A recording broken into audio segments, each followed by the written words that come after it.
이혼 후 20년. 그는 성공한 사업가가 되었다. 서울 강남의 오피스텔에서 수십억 규모의 프로젝트를 지휘하고 명함에는 회장이라는 타이틀이 있다.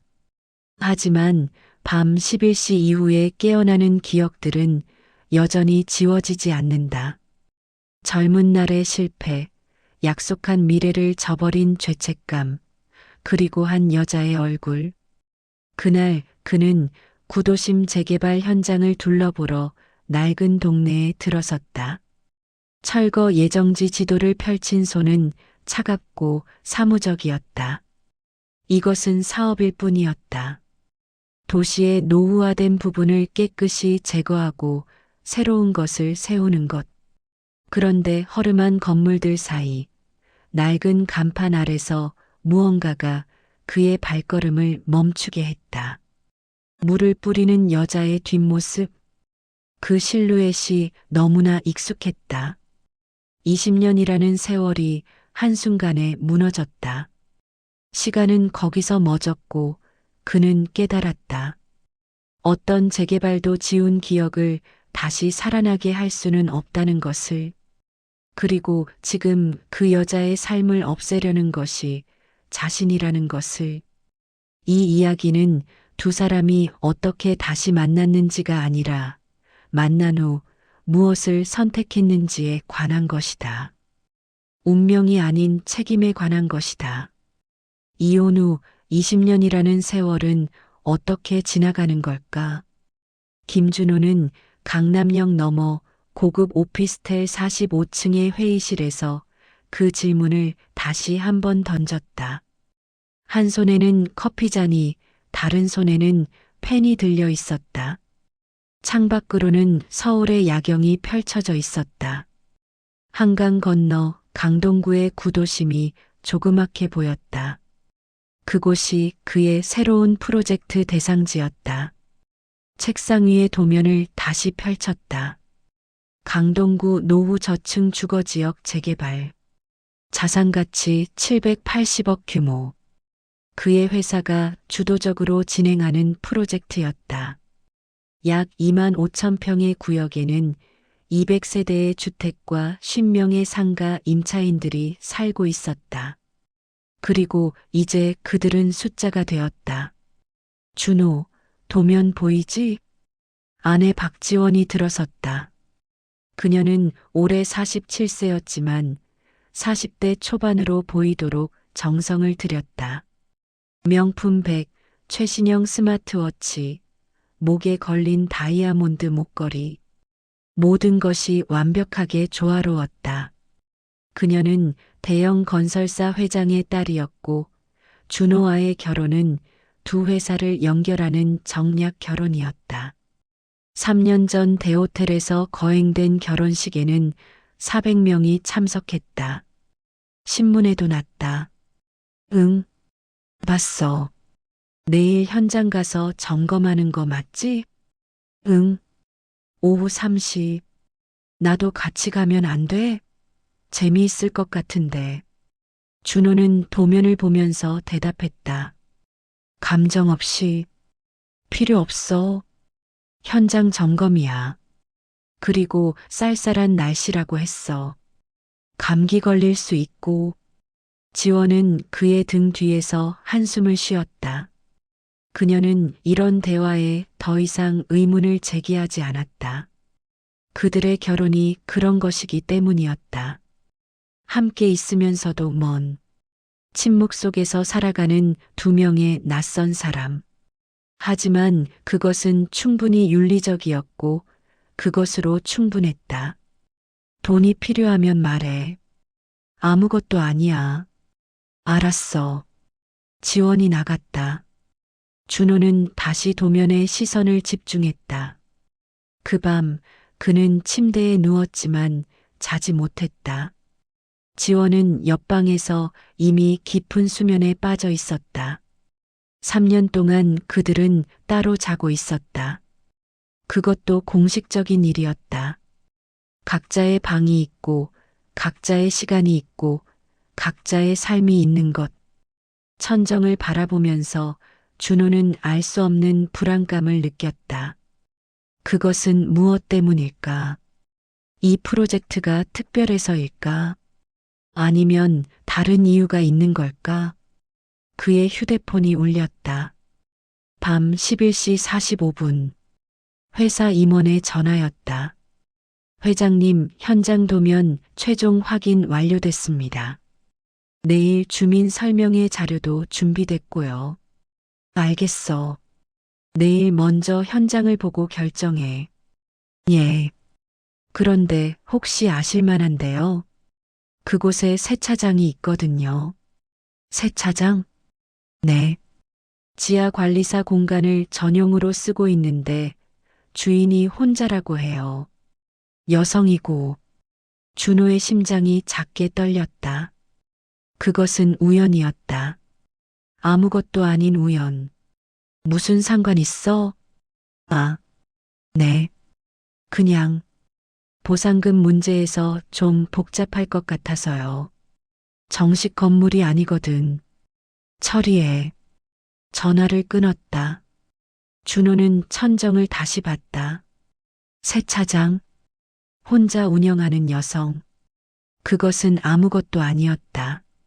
수천 개의 세차장이 있고 수만 명의 여성이 그곳에서 일하고 있다. 그것은 통계에 불과했다. 그런데 왜 가슴이 이렇게 철렁한 걸까? 새벽 4시, 준호는 일어났다. 침실을 나가 거실의 소파에 누웠다. 그리고 휴대폰을 집어들었다. 인터넷 검색을 했다. 강동구 세차장. 그리고 지도에서 그 구역을 찾았다.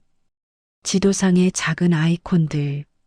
그곳에는 정말로 많은 세차장이 있었다. 그중 특정하게 찾을 수 있는 방법은 없었다. 하지만 그는 알고 있었다. 그의 가슴이 그것을 알고 있었다. 내일 자신이 거기를 가면 뭔가 찾을 것이라는 것을. 새벽 5시, 준호는 다시 침대로 돌아갔다. 그리고 이번엔 잠을 청할 수 있었다. 하지만 그것은 평온한 수면이 아니었다. 뒤척이면서 자신도 모르게 누군가의 이름을 중얼거리는 수면이었다. 이수진. 그 이름은 20년 동안 그의 입에서 나온 적이 없었다. 하지만 그것은 여전히 그의 무의식 속에 존재하고 있었다. 잠의 맨 아래 깔려있는 모래사장처럼 밟고 지나가지만 결코 사라지지 않는 그런 것으로. 오후 2시, 준호는 현장으로 향했다. 강동구 구도심의 중심가. 차에서 내렸을 때 묘한 기분이 들었다.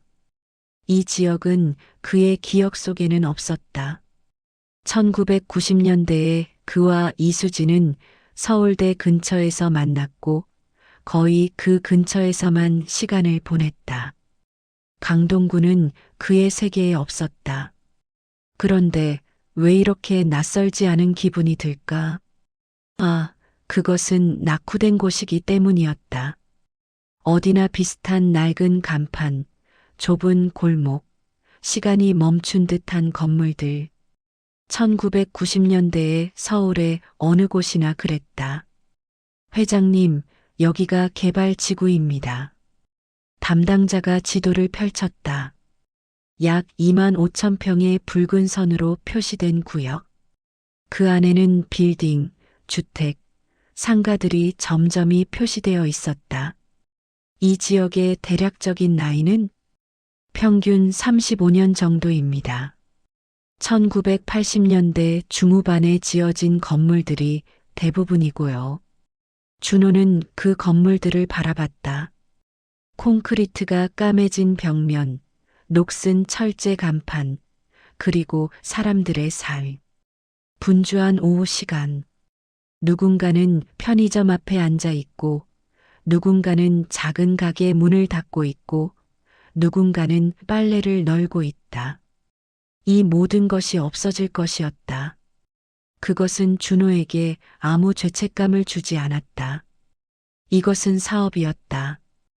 도시의 노후화된 부분을 깨끗이 제거하고 새로운 것을 세우는 것. 그것은 당연한 일이었다.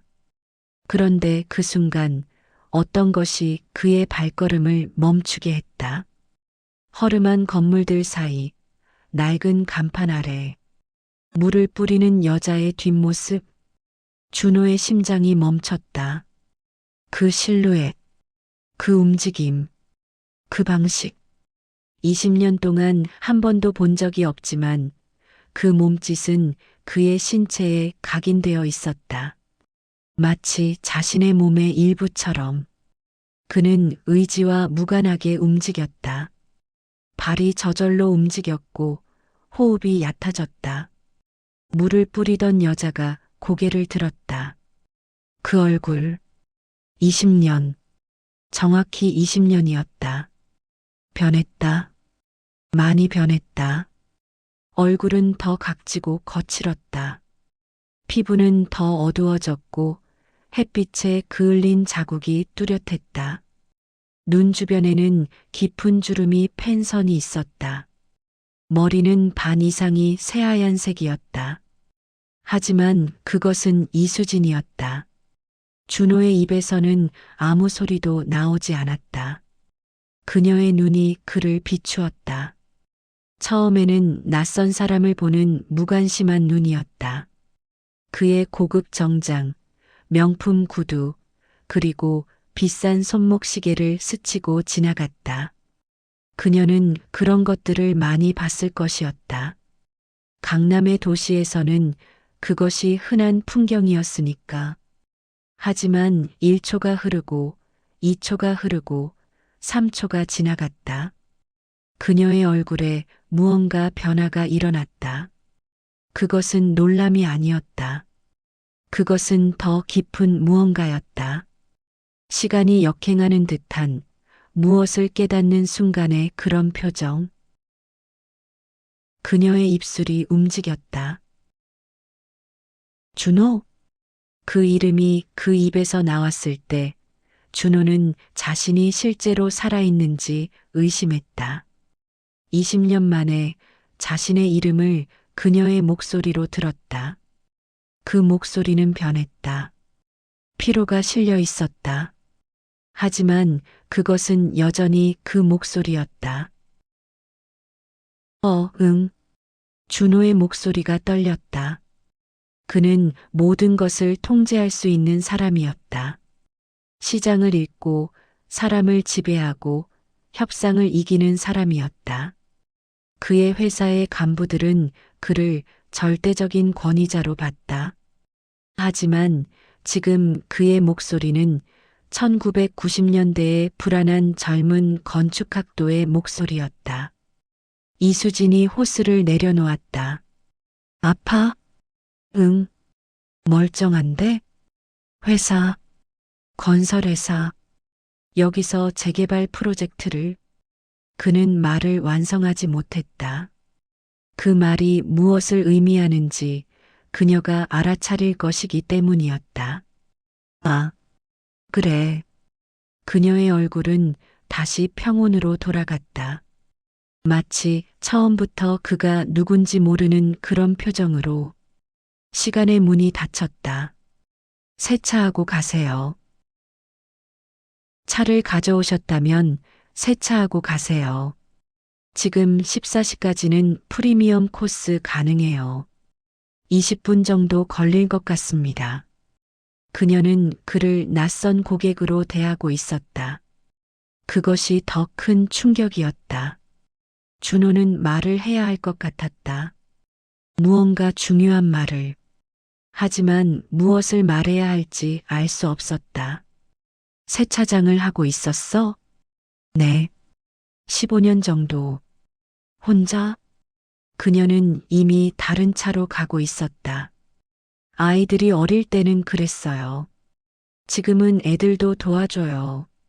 아이들이? 네.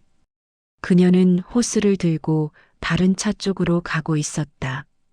그는 자신이 방해하고 있다는 것을 깨달았다. 그곳은 세차장이었고 다른 고객도 올 수 있었다. 준호는 자신의 검은 메르세데스를 세차장 구역으로 밀어들었다. 그리고 그는 그곳에 서서 이수진을 봤다. 그녀가 그의 차에 물을 붓는다. 푸르른 물이 광택이 난 검은 차의 위를 흐른다. 그녀는 그 과정에서 그를 한 번도 보지 않았다. 오직 그의 차만 봤다. 그때 목소리가 들렸다. 엄마, 물이 안 나와. 아이가 나타났다. 남자아이였다. 아마도 18, 19살 정도로 보였다. 건강하고 피부는 어두웠고 팔뚝의 근육은 이래서 생긴 것처럼 탄탄했다. 하지만 그의 눈빛은 맑았다. 물탱크 확인해.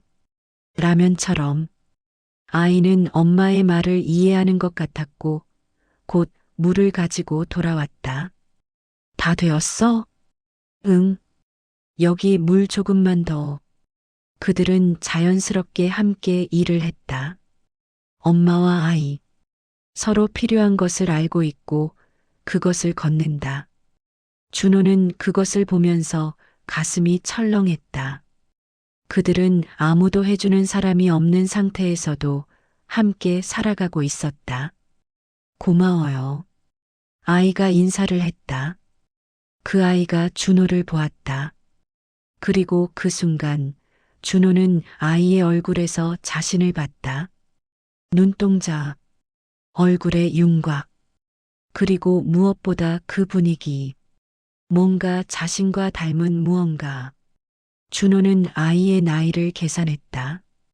19살이라면 이수진이 떠난 해가 2000년이었고 그렇다면 이 아이는 2005년생이었다. 준호의 손이 떨렸다. 이 아이가 누구예요? 그의 목소리가 이상했다. 그것은 사업가의 목소리가 아니었다. 그것은 무너지는 남자의 목소리였다. 이수진이 그를 보았다. 그녀의 눈에 무언가가 흘렀다. 그것은 슬픔이 아니었고 분노도 아니었다. 그것은 체념이었다. 결정된 무언가를 마주하는 그런 표정. 우리 아들이에요. 그 말이 준호의 세상을 완전히 무너뜨렸다. 새벽 5시 30분. 알람이 울렸고 이수진은 눈을 떴다. 천정의 곰팡이 자국을 본다. 매년 여름이 되면 그것이 더 진해진다. 관리사가 올 때마다 수리해야 합니다라고 말하지만 돈이 없으면 말뿐이다. 그래서 이수진은 그냥 빗물이 새지 않는 곳에 침대를 놓으면 된다고 생각했다. 지붕 수리는 집주인의 책임이고 자신의 책임이 아니었다.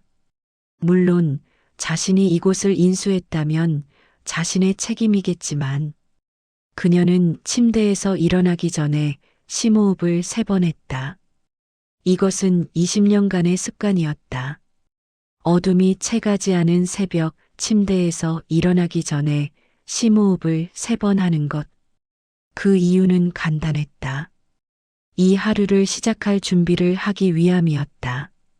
목표는 하나였다. 이 하루를 버티는 것. 그 다음 하루를 버티는 것. 그렇게 쌓인 모든 하루들이 자신과 아이들의 삶을 만든다는 것을 상기하기 위함이었다. 할 수 있어. 오늘도 자신에게 말을 건넨다. 그것이 자신을 일어나게 했다.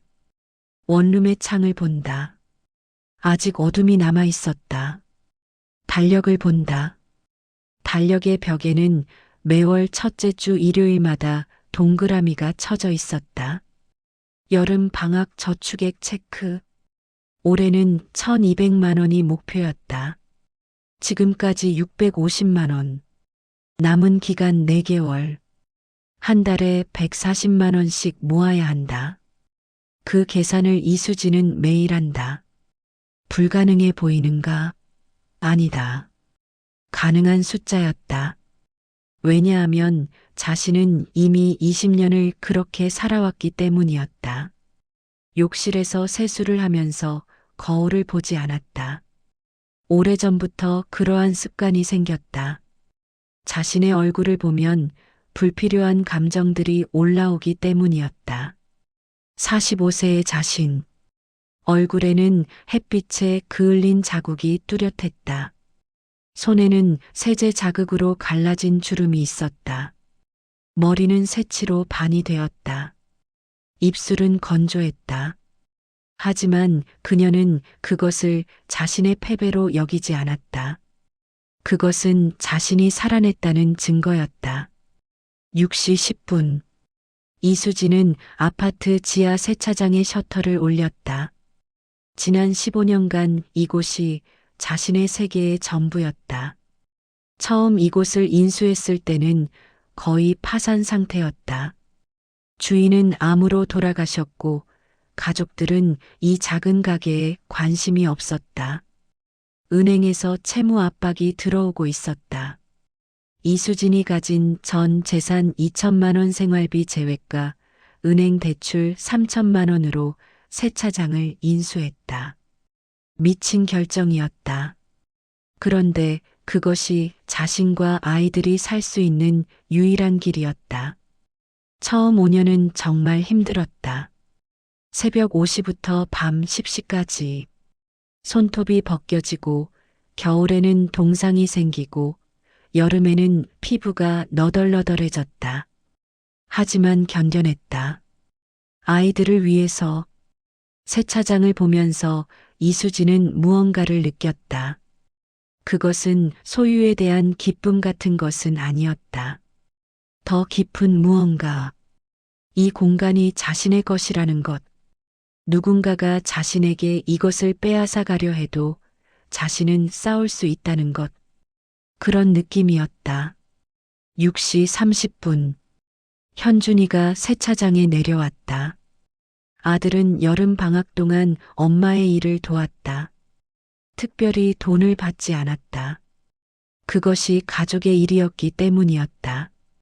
아침에는 현준이, 오후에는 현지가 교대로 나왔다. 아이들은 할 말이 없었다. 그냥 일을 했다. 물을 뿌리고 수건으로 물을 닦고 타이어를 먹이고 그렇게 해서 벌어진 돈이 대학 등록금이 된다는 것을 그들은 알았다. 엄마, 일어났어? 응. 물 준비되어 있어? 응. 포스 체크했어. 수압도 괜찮아. 그들은 아무 말도 없이 일을 시작했다. 세 대의 차가 이미 들어와 있었다. 프리미엄 세차 코스였다. 한 대에 1만 5천 원. 한 달에 이 세차장의 매출은 평균 450만 원이었다. 임차료가 150만 원, 인건비 일부와 물값과 세제비가 100만 원, 나머지 200만 원으로 생활하고 저축했다. 정확한 계산이었다. 이수진은 엑셀 스프레드시트처럼 살고 있었다. 물이 튀면서 햇빛에 반사되었다. 그것은 마치 다이아몬드처럼 반짝였다. 이수진은 그런 순간이 좋았다. 아름답기도 했고 일이 제대로 되고 있다는 느낌이 들었기 때문이었다. 엄마, 저 차 타이어 점검 필요할 것 같은데? 그래, 확인해봐. 현준이가 타이어를 만졌다. 펑크 걸릴 뻔했어. 위험했다. 이수진은 고객이 돌아올 때 타이어에 작은 못 같은 게 들어가 있었어요. 이미 빼뒀어요 라고 말했다. 고객은 감사해 했고 500원짜리 동전 팁을 주었다. 그것도 깡통에 넣었다. 11시. 나머지 차들이 완성되었다. 이수진은 창고 옆 작은 사무실로 들어갔다. 탁한 플라스틱 의자에 앉아서 노트북을 열었다. 전자세금 계산서, 월급 통장 이체, 세차장 현황. 모든 것이 엑셀에 정리되어 있었다.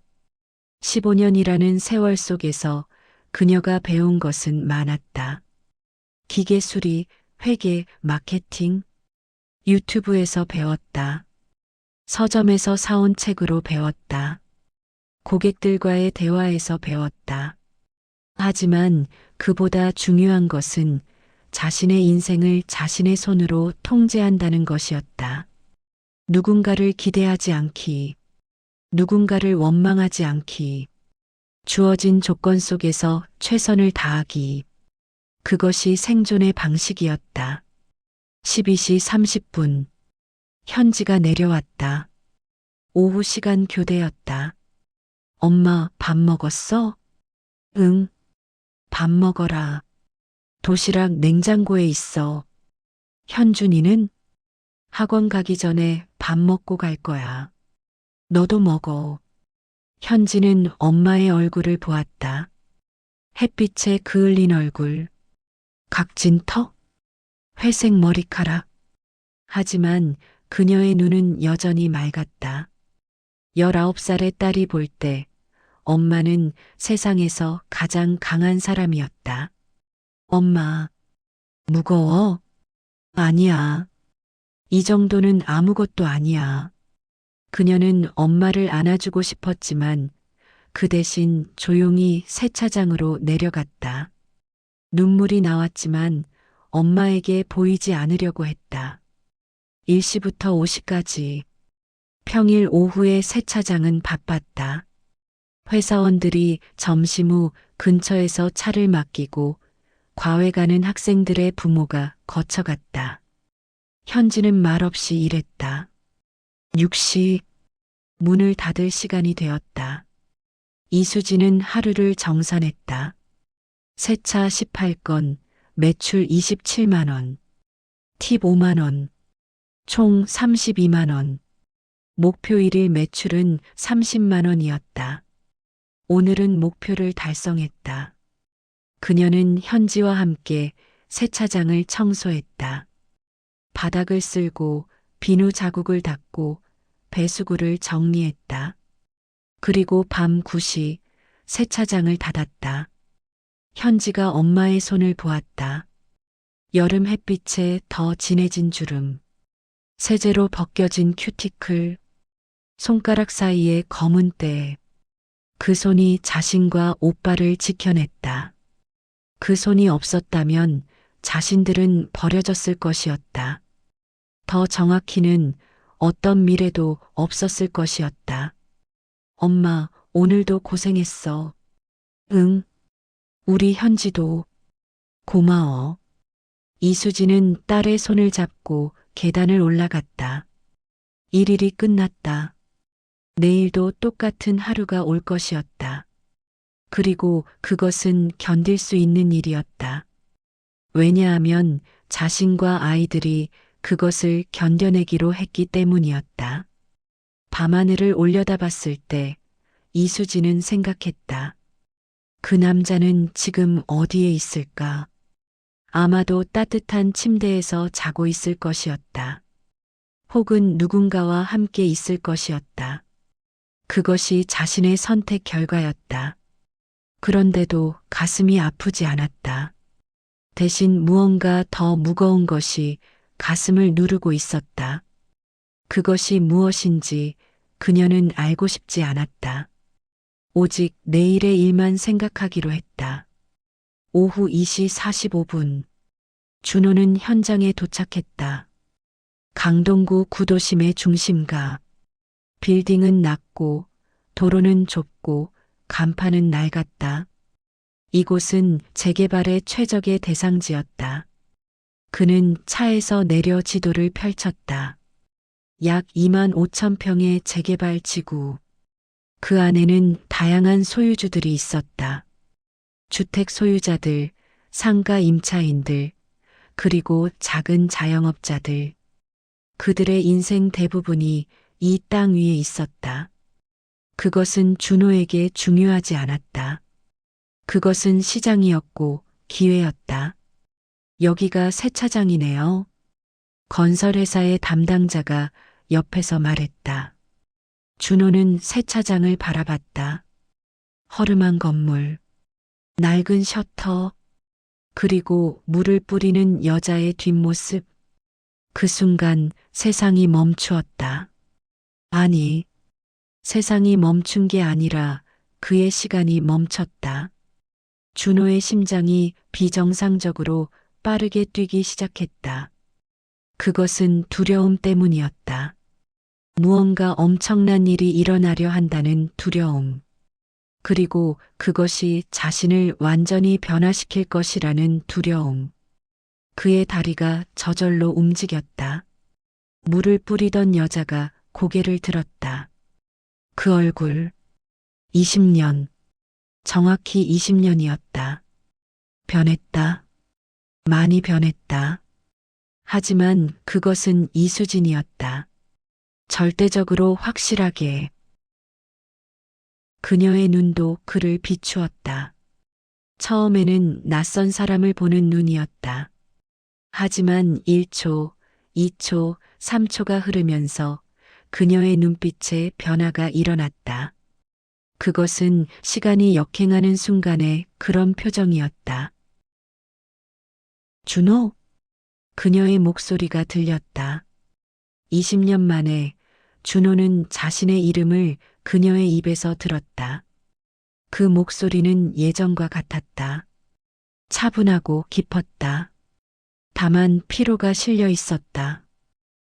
응. 준호의 목소리가 떨렸다. 그녀가 호스를 내려놓았다.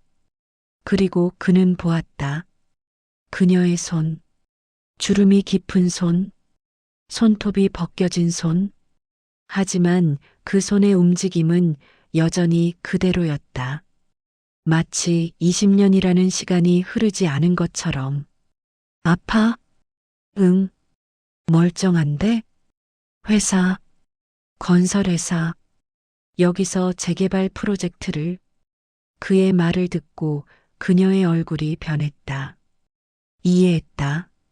무엇을 이해했는지는 그 얼굴에 나타났다. 그리고 다시 그녀는 침착함으로 돌아왔다. 아, 그래. 그녀는 그를 낯선 고객으로 대하기로 결정했다. 세차하고 가세요. 그 말이 다였다. 그것이 대화의 끝이었다. 준호는 자신의 차를 세차장 구역으로 밀어들었다. 그리고 그는 그곳에 서서 이수진을 봤다. 그녀가 그의 차에 물을 붓는다. 푸르른 물이 광택이 난 검은 차의 위를 흐른다. 그녀는 그 과정에서 그를 한 번도 보지 않았다. 오직 일에만 집중했다. 그때 목소리가 들렸다. 엄마, 물이 안 나와. 아이가 나타났다. 남자아이. 18, 19살. 건강하고 눈빛은 맑았다. 물탱크 확인해. 라면처럼. 아이의 움직임을 보니 이수진과 살면서 많은 것을 배웠을 것 같았다. 다 되었어? 응. 여기 물 조금만 더. 모자가 함께 일을 했다. 준호는 그것을 보면서 가슴이 철렁했다. 고마워요. 아이가 인사를 했다. 그 아이가 준호를 보았다. 그리고 그 순간 준호는 아이의 얼굴에서 자신을 봤다. 눈동자, 얼굴의 윤곽, 그리고 무엇보다 그 분위기. 19살이라면, 2005년생이라면, 준호의 손이 떨렸다. 이 아이가 누구예요? 그의 목소리가 이상했다. 이수진이 그를 보았다. 그녀의 눈에 무언가가 흘렀다. 체념, 우리 아들이에요. 그 말이 준호의 세상을 완전히 무너뜨렸다. 차 안. 준호는 운전석에 앉아 있었지만 시동을 걸지 못했다. 손은 스티어링 휠을 잡고 있었지만 거기서 움직이지 않았다. 눈은 자동차 거울에 비친 세차장을 바라보고 있었다. 이수진이 수건으로 그의 차를 닦고 있었다. 그리고 아이는 옆에서 타이어를 먹였다. 그들은 일을 계속했다. 아무 일도 없었던 것처럼. 준호의 머릿속은 혼란스러웠다. 2005년 계산해 보니 정확히 맞았다. 자신과 이수진이 떨어진 해로부터 4년 뒤였다. 그럼 혼자, 처음부터, 그럼 그 아이는 자신의 아이다. 아니, 확실해야 한다. 얼굴이 비슷한 것일 수도 있다. 우연의 일치일 수도 있다. 하지만 그 눈빛, 그 분위기, 준호는 알았다. 그것이 무엇인지. 준호의 손이 떨렸다. 그것은 분노 때문이 아니었다. 그것은 공포 때문이었다. 자신이 뭔가 엄청난 것을 놓쳤다는 공포. 자신이 되돌릴 수 없는 것을 했다는 공포. 2005년부터 지금까지 19년.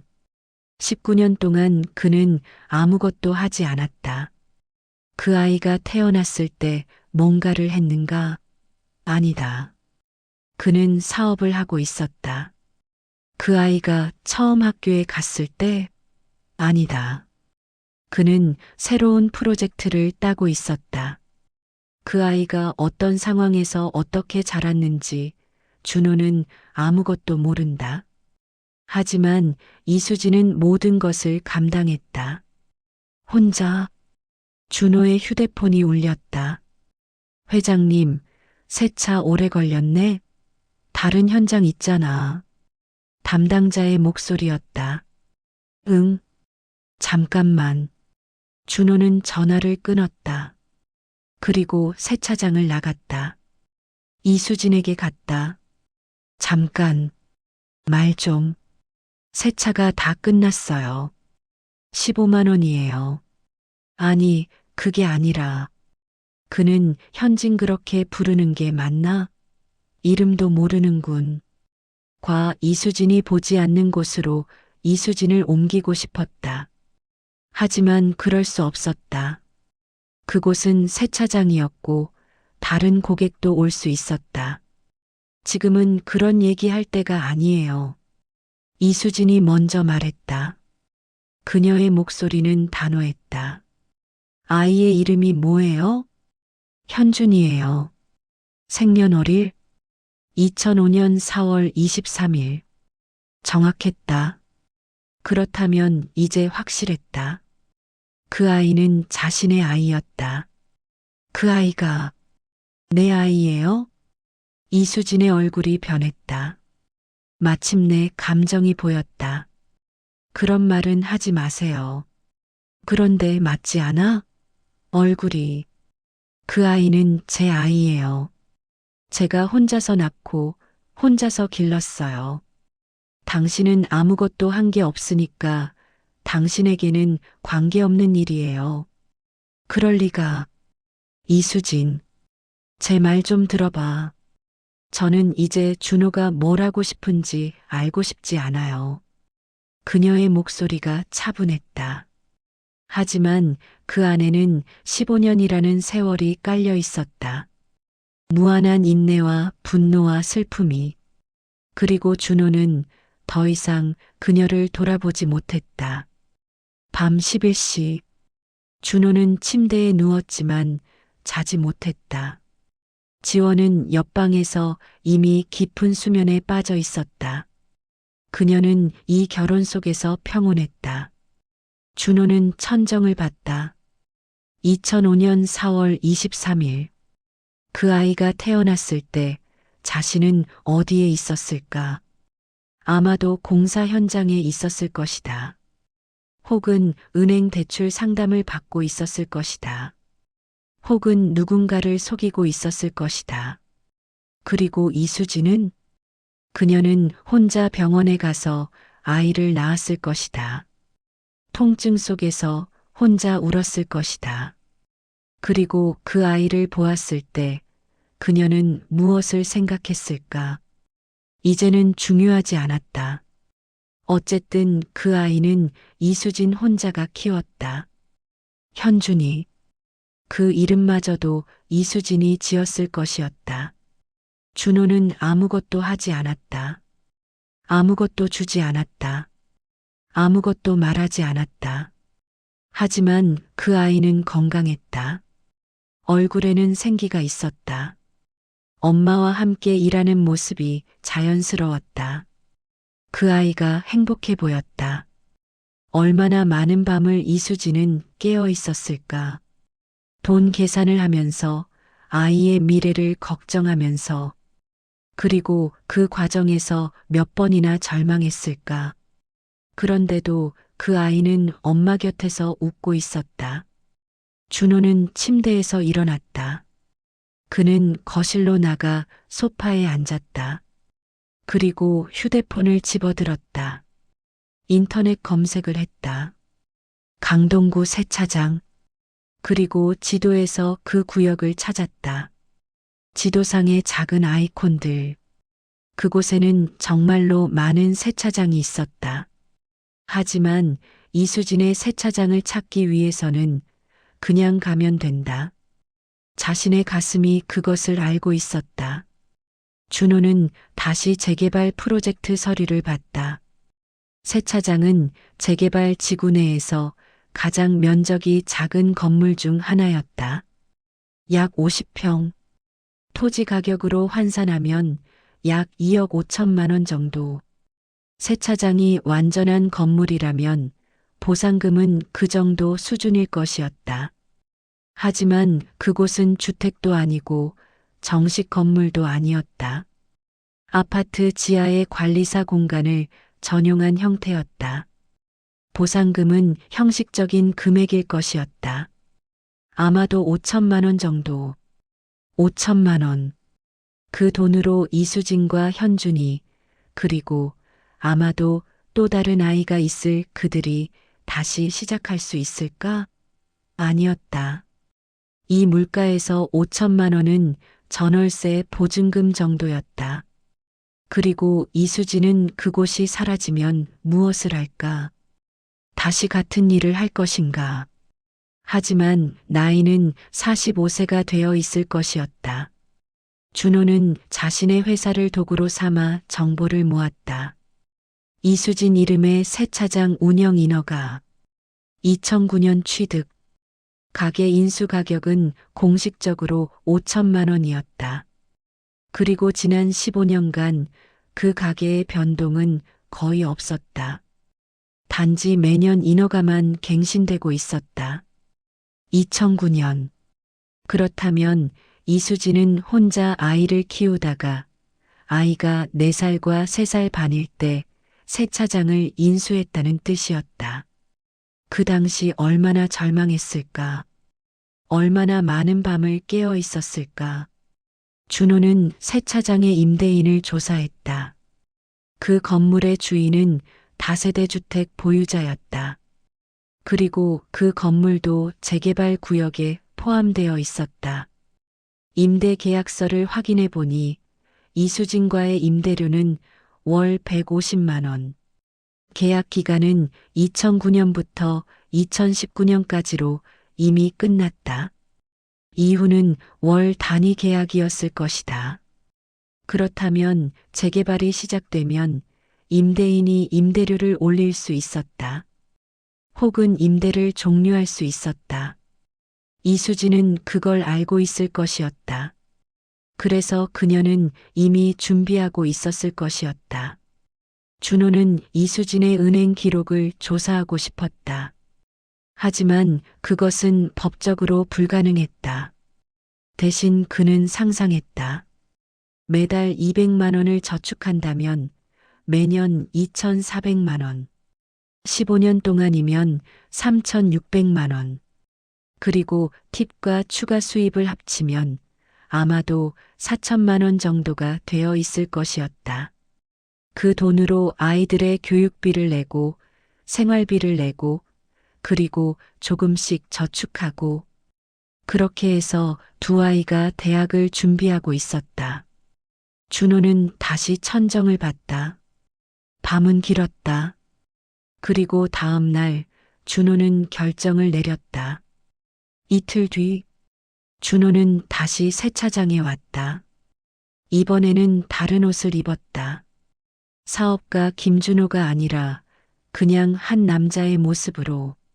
안녕하세요. 그는 새 차를 신청했다. 이수지는 그를 보고 놀라지 않았다. 마치 기다리고 있었던 것처럼. 프리미엄 세차 하시겠어요? 응. 그리고 혹시 좀 말씀해 줄 수 있을까요? 이수지는 호스를 들고 있었다. 물은 이미 준비되어 있었다. 여기서는 안 돼요. 일이 있으니까. 그럼 언제? 저는 매일 바빠요. 밤에라도 혹은 주말에 당신과 말할 게 없어요. 아이가 현준이의 엄마가 누구라고 알고 있어? 이수진이 멈췄다. 준호는 그녀의 등을 봤다. 그 등에는 20년이라는 세월이 각인되어 있었다. 현준이는 엄마가 필요하지 아빠가 필요한 게 아니에요. 그렇다고 해도 내 아이잖아. 이수진이 돌아섰다. 그녀의 얼굴에는 감정이 가득했다. 당신의 아이라고 생각하면 15년 전에 생각했어야지. 지금 와서 미안해. 진짜 미안해. 그의 목소리가 떨렸다. 진심이었다. 하지만 이수진은 진심 따위 원하지 않았다. 자신이 원하는 것은 시간이었다. 그리고 그것은 어떤 미안도 돌려줄 수 없었다. 미안한 건 일찍 생각하셨어야죠. 그래. 알아. 난 엉망이야. 나쁜 남편이고 나쁜 아버지인 거 알아. 근데 지금이라도 뭔가 해주고 싶어. 아이를 위해서. 이수지는 웃음이 나왔다. 하지만 그것은 슬픈 웃음이었다. 지금은 너무 늦었어요. 그녀의 말은 사실이었다. 너무 늦었다. 아이는 이미 19살이 되었고 자신의 길을 가고 있었다. 한 남자의 갑작스러운 출현은 단지 혼란만 줄 것이었다. 아니야. 아직도 당신이 주는 건 뭐예요? 돈? 그럼 더 치욕스러워요. 돈으로 책임을 사려고 하는 거니까. 아니면 갑자기 따뜻한 아버지처럼 나타나서 현준이의 인생에 개입하려고. 그녀의 목소리는 차분했지만 그 안에는 15년의 고독함이 가득했다. 아니, 그냥 현준이는 당신을 모르는 게 행복해요. 그리고 저는 그 아이가 그렇게 자라는 게 행복해요. 당신은 이미 고르디우스의 매듭을 자르듯이 우리의 인생을 자른 거예요. 왜 다시 엮으려고 해요? 그녀가 다시 차에 물을 뿌리기 시작했다. 준호는 아무 말도 할 수 없었다. 혹은 또 아이가 있어요? 현지, 딸이 있어요. 현준이보다 20분 늦게 태어났어요. 그 말에 준호의 가슴이 철렁했다. 쌍둥이. 그렇다면 2명이다. 자신의 아이가 2명이다. 그리고 그는 아무것도 하지 않았다. 지금은 대학 준비 중이에요. 현준이는 건축가를 가려고 하고 현지는 사회복지학과를 가려고 해요. 둘 다 좋은 학교에 갈 수 있게. 돈이 부족해? 충분해요. 저는 부족한 게 없어요. 그녀의 말은 거짓이었다. 충분할 리 없었다. 하지만 준호는 그것이 거짓임을 알고 있었고 그녀도 알고 있었다. 내가 더 이상 말하지 마세요. 당신이 할 수 있는 게 뭐라고 생각하는데 정말로는 할 게 없어요. 마지막에 할 수 있는 건 당신이 이곳을 지키는 것뿐이에요. 뭐, 이 세차장, 이 건물, 재개발 지구에서 빼주세요. 우리가 계속 일할 수 있게. 그게 할 수 있는 최선이라고 생각해요.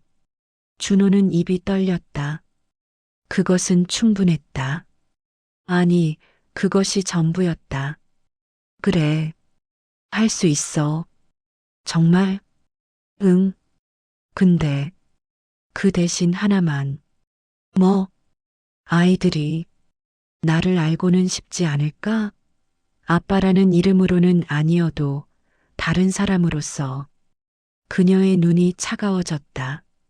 당신이 할 수 있는 선택지는 없어요. 이 세차장을 지켜주면 그걸로 끝이에요. 그게 최선이고 최고예요. 그 이상은 정말로 상처예요. 그녀의 목소리는 차분했다. 그러나 그것은 결정이었다. 변할 수 없는 선택. 준호는 고개를 끄덕였다. 알겠어. 감사해.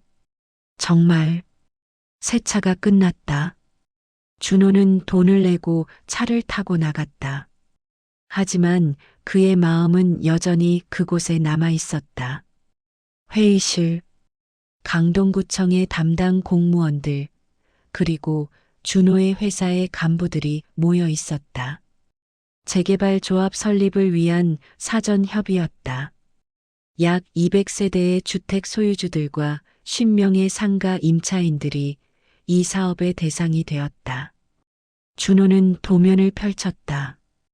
그리고 한 구역을 검지로 가리켰다. 이 구역을 재외지구로 변경해. 재외요? 응. 법적 문제도 있고 현실적 어려움도 있다. 여기는 빼자. 회의실이 조용해졌다. 회장님, 보상가 기준을 정합시다. 공시지가의 몇 배로. 담당 임원이 말했다. 공시지가의 1.8배로. 1.8배? 보통 2배는 가는데요. 1.8배. 그것도 결정이었다. 자신이 이 프로젝트에서 얻을 수 있는 이윤을 스스로 줄인 것이었다. 재조사를 더 깊게 할 필요가 있을 것 같은데요. 특히 세차장이 있는 건물의 경우. 그 세차장은 재개발 구역에서 제외하자. 제외요? 응. 지도를 수정해. 세차장 주변 50m 반경을 제외지구로. 그럼 사업성이 뭐 하냐고. 충분히 사업성이 있어. 그냥 해. 임원들은 서로 눈을 마주쳤다. 회장의 결정이 이상했다. 하지만 누구도 이의를 제기할 수 없었다. 준호는 계약서를 앞에 두고 펜을 들었다. 그리고 서명했다. 조건부 동의. 세차장 제외. 문서는 공식화되었다. 그것은 돈의 문제가 아니었다. 그것은 책임의 문제였다. 그날 밤 준호는 지원에게 말했다. 이번 사업에서 한 구역이 빠질 거야. 왜? 문제가 있어? 아니, 그냥 그 구역이 특별해. 특별하면 어떻게 하는데? 사업성이 떨어지지 않나? 괜찮아. 지원은 그 이상 묻지 않았다. 그들의 관계에서는 그런 질문이 필요 없었다. 준호는 다시 밤을 지샜다. 그는 자신이 한 결정에 대해 생각했다. 세차장을 지키는 것. 그것이 정말로 올바른 선택일까? 아니면 그것도 일종의 위선일까? 자신의 죄책감을 덜기 위한 선택은 아닐까? 하지만 결론은 같았다. 할 수 있는 것이 이것뿐이었다. 그리고 이것도 충분하지 않았다. 2주가 지났다. 이수진은 재개발 사업이 자신의 세차장을 제외했다는 소식을 들었다. 구청의 공식 문서로. 그녀는 그 문서를 읽고 한참을 말이 없었다. 현준이가 들어섰다. 엄마, 뭐 하는 거? 아무것도. 설명에 있었대. 내일 가봐야 하지 않아? 그래. 가자. 이 길. 구청 대회의실. 약 150명의 주민과 임차인들이 모여 있었다. 이수진도 그 중에 있었다. 그리고 준호도 거기에 있었다.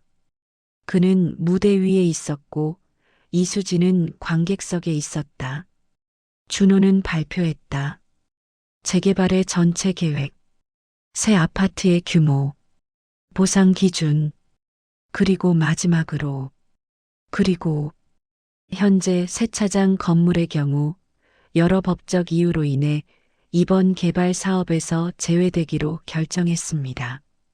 현 임차인께서는 계속 그곳에서 사업을 운영하실 수 있습니다. 회의실이 소란해졌다. 그건 형평성이 맞나요? 왜 세차장만 제외하는 건가요? 준호는 침착했다. 그곳은 법적 문제와 현실적 어려움이 있습니다. 단순히 철거 대상이 아니라 사회적 취약계층의 생계 터전이기도 합니다. 우리 사업은 신도시를 만드는 것뿐만 아니라 기존 주민의 삶을 보호하는 것도 포함됩니다. 그것은 거짓이었다. 아니, 정확히는 거짓말은 아니었다. 그것은 사회적 책임이면서 동시에 개인적 책임이었다. 하지만 공식적으로는 올바른 선택이었다. 회의가 끝났다. 이수진은 밖으로 나갔다. 그리고 준호는 그녀를 따라 나갔다. 이수진, 네. 난 내가 할 수 있는 최선을 했어. 믿어줄래? 그녀는 돌아섰다. 당신이 한 것도 충분하지 않아요. 그리고 그건 제 문제도 아니에요. 그녀의 목소리는 차분했다. 하지만 그것 안에는 모든 것이 담겨 있었다. 그래, 알아. 근데, 그리고 당신이 이곳을 지킨 건 당신의 속죄가 아니라 당신의 마지막 책임일 뿐이에요. 준호는 그 말에 고개를 끄덕였다.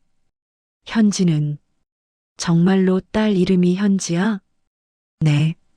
혹시 기억해? 우리 결혼할 때 너가 말한 거? 이수진의 얼굴이 움직였다. 우리의 딸 이름은 현지로 지을 거야. 그래야 밝은 현재, 미래의 현, 지혜의 지가 한 글자씩 담겨.